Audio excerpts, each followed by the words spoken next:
friends. Morning. Sorry, Andrew, I shifted it on you, so.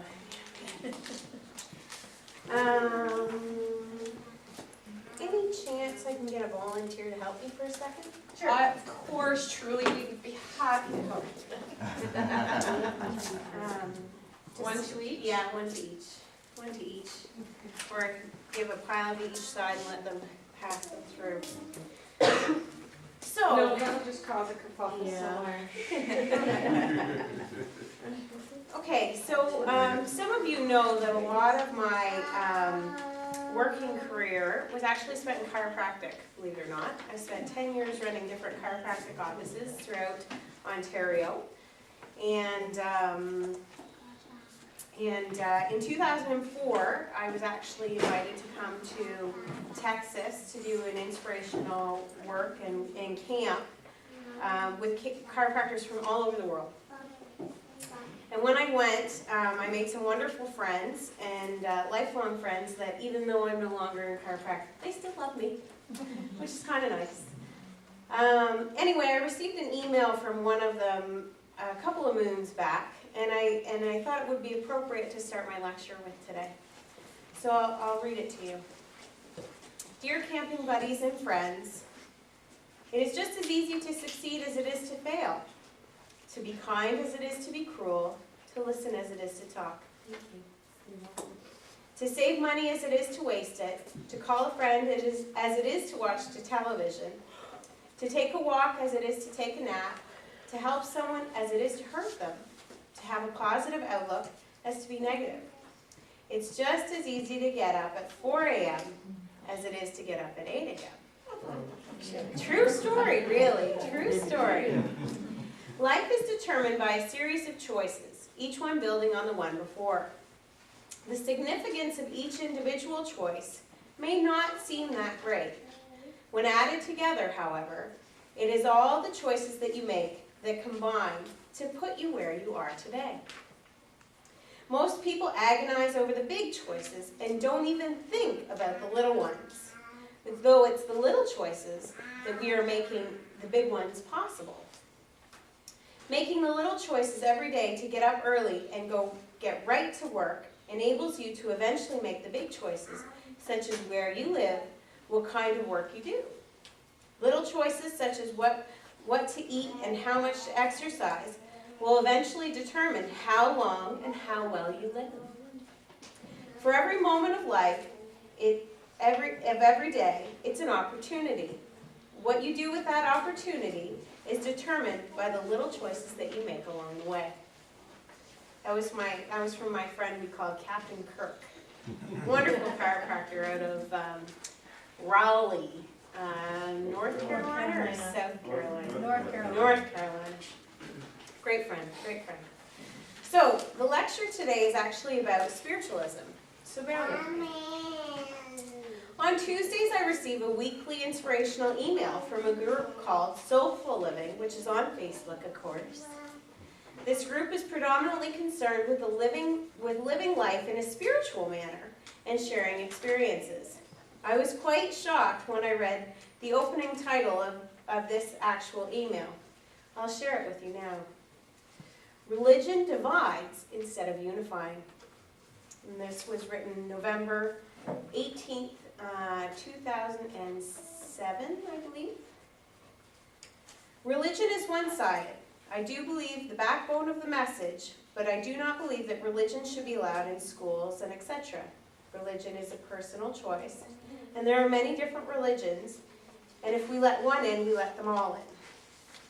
Religion divides people instead of uniting them. Religion leaves much to interpretation. Too many crimes have been committed in the name of religion. Too much hate has been spread in the name of religion. Religions are not accepting, they are contradictions to the very concept of peace and love, and are completely closed and unprogressive. Spirituality, positive intentions, peace, love, acceptance, and diversity should be taught in schools, but not religion. Men never do evil so completely and cheerfully as when they do it from a religious conviction. Religion is excellent stuff for keeping the common people quiet. I do not think that the real reason why people accept religion is anything to do with argumentation. They accept religion on emotional grounds. One is often told that it's a very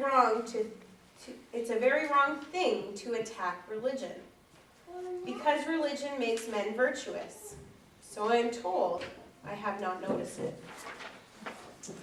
So that was the end of the email. So after reading that, of course, the only thing I could think of, the proper thing to do, was to explain, or maybe educate, one might say. So my reply was, "Dear friend, I normally enjoy your emails, and because of such, I would like to continue to receive them. I would like to say that I don't agree that religion is evil, or meant to keep ordinary people quiet. I see that you think being spiritual should be taught in schools. Believe it or not, spiritualism is a recognized religion by the government of Ontario. There are ordained ministers in this religion. Also, spiritualism is a very accepting and open religion.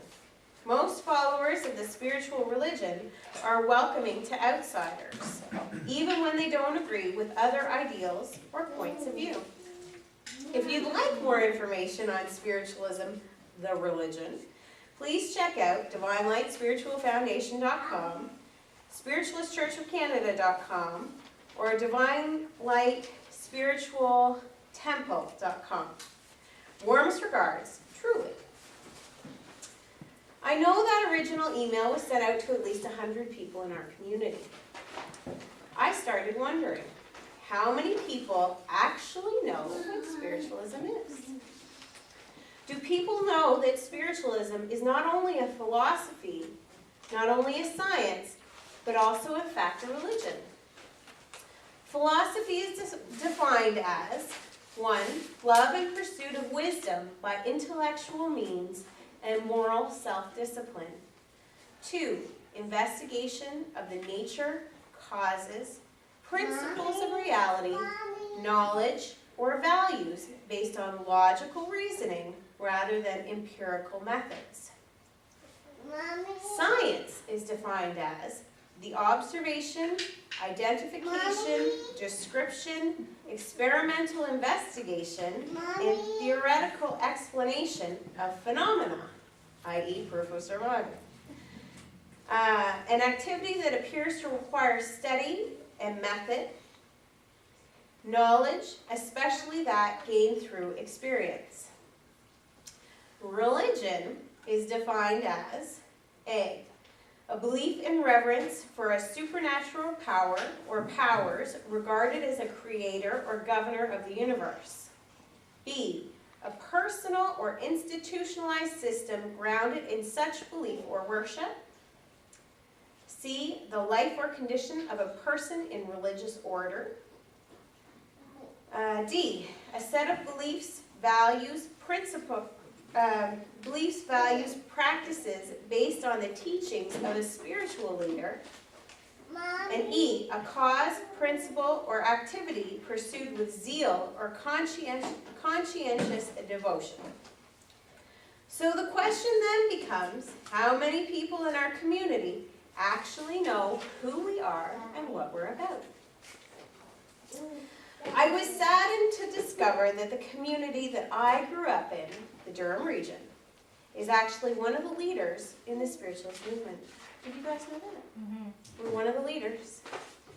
Did you know that by having the choice of 4 different spiritual churches, we have the second most options of all the religions, all the regions and the communities in Canada?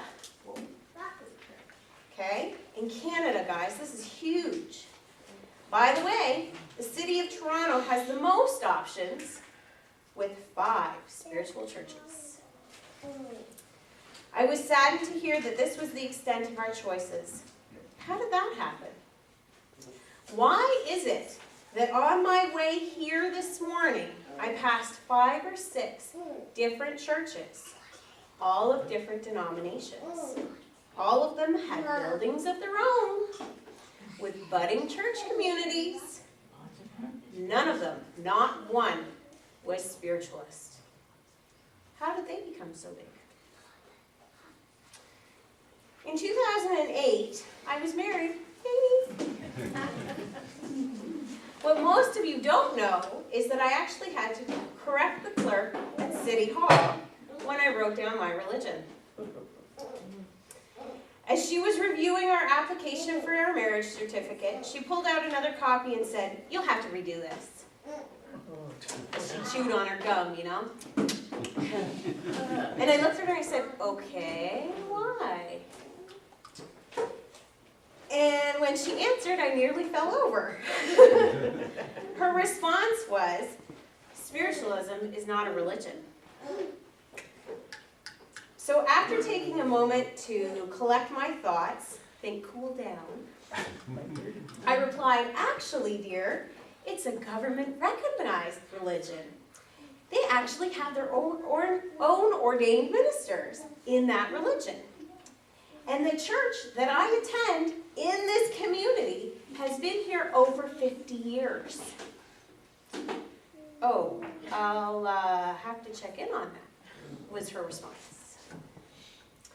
So, now if I had to educate the clerk at City Hall that processes all the paperwork, how many people before me were told that their religion wasn't real?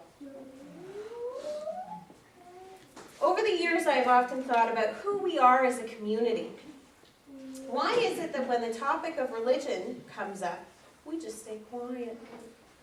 I know I've done it.